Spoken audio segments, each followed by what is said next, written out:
Pranoti, your time starts now. అందరికీ నమస్కారం. నా పేరు ప్రణోతి. నేను మద్రాస్ మెడికల్ కాలేజ్‌లో ఫస్ట్ ఇయర్ ఎంబీబీఎస్ చదువుతున్నాను. టుడే నా టాపిక్ ఏంటంటే సబ్డ్యూరల్ హెమటోమా. దాని గురించి నేను మాట్లాడుతున్నాను. ఇప్పుడు మనిషి మెదడు అంటే ఒక సూపర్ కంప్యూటర్. దానికి ప్రొటెక్షన్ ఏమిస్తాయి? తల, చర్మం, ఎముక అంటే స్కల్ అండ్ మెంబ్రేన్. ఈ మెంబ్రేన్‌లో మూ 3 పొరలని డివైడ్ చేస్తారు. అది dura matter, arachnoid matter and pia matter. ఇప్పుడు ఈ డ్యూరా మ్యాటర్ అండ్ అరక్నాయిడ్ మ్యాటర్‌లో మధ్యలో ఉండే స్పేస్‌లో ఏదైనా బ్లీడింగ్ ఆర్ బ్లడ్ అక్యుములేషన్ జరిగితే అది సబ్డ్యూరల్ హెమటోమా అని అంటారు. ఈ బ్లీడింగ్ వల్ల ఏదైనా ప్రెషర్ జరుగుతది. దానివల్ల బ్రెయిన్ టిష్యూని కంప్రెస్ చేసి బ్రెయిన్ ఫంక్షన్‌ని డిక్రీజ్ చేస్తది. ఇప్పుడు కాజెస్ ఏంటి? ఏదైనా తలకి గాయం జరిగితే, కింద పడితే, కార్ యాక్సిడెంట్స్ ఆర్ ఇంకా బైక్‌లో ఏదైనా యాక్సిడెంట్ జరిగితే, ఇంకా మూర్ఛ పడడం, అసాల్ట్స్ ఏమైనా జరిగితేనే సబ్డ్యూరల్ హెమటోమా రావచ్చు. ఇప్పుడు హెడ్‌లో ఏదైనా ర్యాపిడ్ యాక్సిలరేషన్ అండ్ డిసెలరేషన్ వల్ల బ్రిడ్జింగ్ వెయిన్స్ అంటే ఈ వెయిన్స్ ఏమో సబ్డ్యూరల్ స్పేస్‌లో ఉండే దగ్గర ఏదైనా స్ట్రెచ్ అయ్యి తెగిపోతే బ్లీడింగ్ జరుగుతది.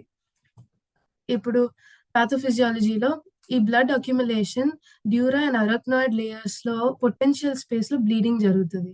ఈ బ్లీడింగ్ ఒక క్రెసెంట్ షేప్ కలెక్షన్ లాగా ఫార్మ్ అయ్యి అది సీటీ స్కాన్‌లో అట్లా కనిపిస్తది క్రెసెంట్ షేప్ ఫార్మేషన్. ఇంకా బ్లడ్ బిల్డప్ వల్ల ఇంట్రాక్రేనియల్ ప్రెషర్ ఇంక్రీజ్ అయ్యి మన బ్రెయిన్‌లో ఉండే డెలికేట్ టిష్యూని కంప్రెస్ చేస్తది.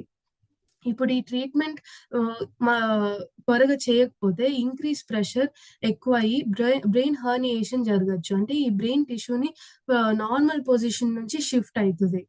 దానివల్ల మనకు బ్రెయిన్‌లో ఉండే ఫంక్షన్ లాస్ అయితది. ఇప్పుడు క్లాసిఫికేషన్ ఆఫ్ సబ్డ్యూరల్ హెమటోమాలో 3 క్లాసిఫికేషన్‌ని డివైడ్ చేస్తారు. సింప్టమ్‌ని సమయాన్ని బట్టి. ఫస్ట్ ఏమో అక్యూట్. అక్యూట్‌లో ఏదైనా పెద్ద తలకి గాయం జరిగితే ఈ సింప్టమ్స్ కొన్ని నిమిషాలు, కొన్ని గంటలు కూడా తీసుకుంటాయి ఈ సింప్టమ్స్‌ని రావడానికి. ఇదే చాలా ప్రమాదమైన టైప్.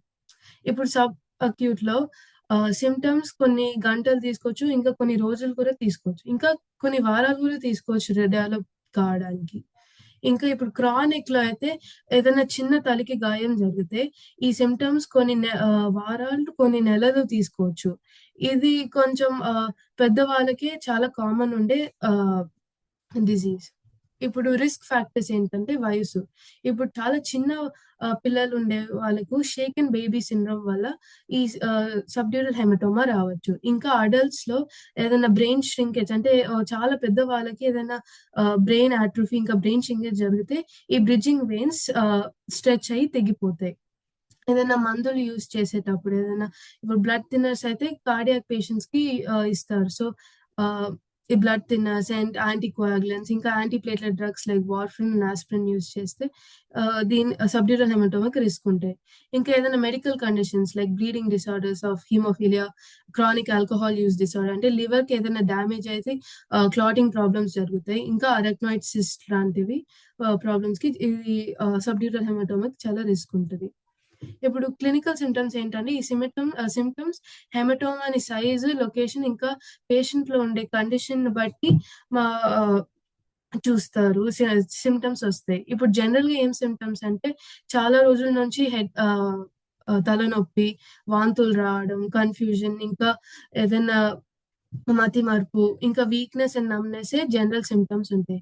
ఇంకా చాలా సివియర్ సింప్టమ్స్‌లో అయితే ఫిట్స్ రావడం, పారాలిసిస్, కోమా ఇంకా బ్రీతింగ్ ప్రాబ్లమ్సే వస్తాయి. ఇప్పుడు క్రానిక్ ఎస్‌డిహెచ్ స్పెసిఫిక్ ఏంటంటే ఏదైనా చిన్న పర్సనాలిటీ చేంజెస్ రావడం, మతిమరుపు, ఇంకా నడివేటప్పుడు ఏవైనా ప్రాబ్లమ్ ఉంటే ఇదే క్రానిక్ ఎస్‌డిహెచ్‌కి చాలా స్పెసిఫిక్ ఉండే ప్రాబ్లమ్స్. ఇప్పుడు డయాగ్నోసిస్ ఇప్పుడు ఏదైనా హెడ్ ఇంజ్యూరీ ఉంటే, తలకి గాయం ఉంటే ఒక ప్రాంప్ట్ న్యూరలాజికల్ ఎగ్జామినేషన్ చేయాల్సొస్తుంది.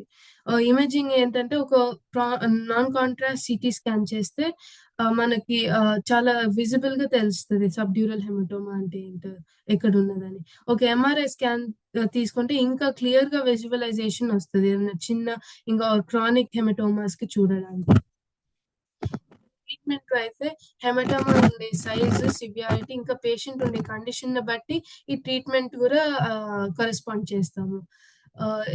ఇప్పుడు ఏదైనా చిన్న ఏసిమ్ప్టమాటిక్ హెమటోమాస్ అయితే మనం సీరియల్ ఇమేజింగ్ చేస్తాం టు మానిటర్ ద హెమటోమా. ఇంకా మె మెడికేషన్ వైస్ అయితే ఏదైనా స్వెల్లింగ్‌ని రెడ్యూస్ చేయడానికి మనం diuretic, corticosteroids and anti seizure medications use చేస్తాము.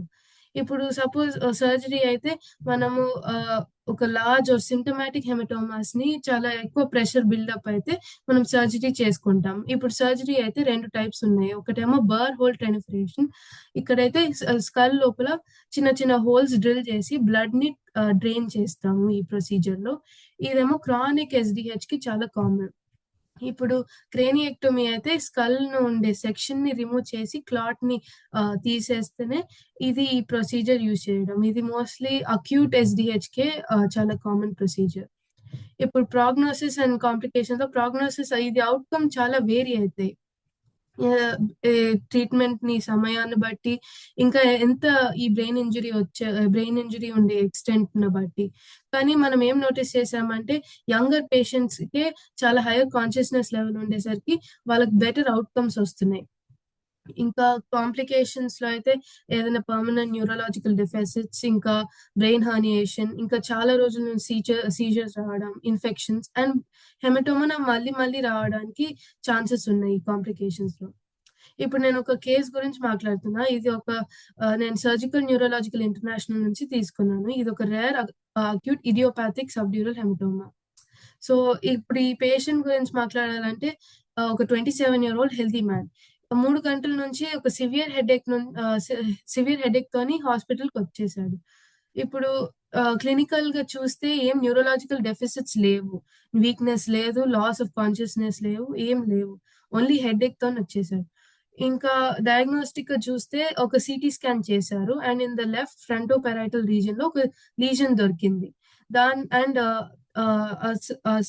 బ్లీడింగ్ ఉండే షేప్‌ని బట్టి ఎపిడ్యూరల్ హెమటోమా అని డయాగ్నోస్ చేశారు.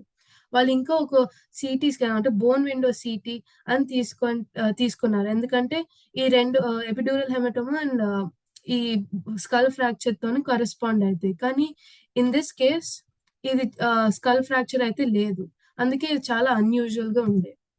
ఇప్పుడు వాళ్ళు సర్జరీ చేసేసారు. చేస్తునేటప్పుడు వాళ్ళకు ఎపిడ్యూరల్ హెమటోమా అని అనుకోని చేస్తూ ఉన్నారు. కానీ ఇది ఏం చేశారు ఇప్పుడు వాళ్ళు దే డిస్కవర్డ్ దట్ ఇదొక సబ్డ్యూరల్ హెమటోమా అని. క్లాట్‌ని రిమూవ్ చేసి వాళ్ళు చాలా టెస్ట్స్ చేశారు.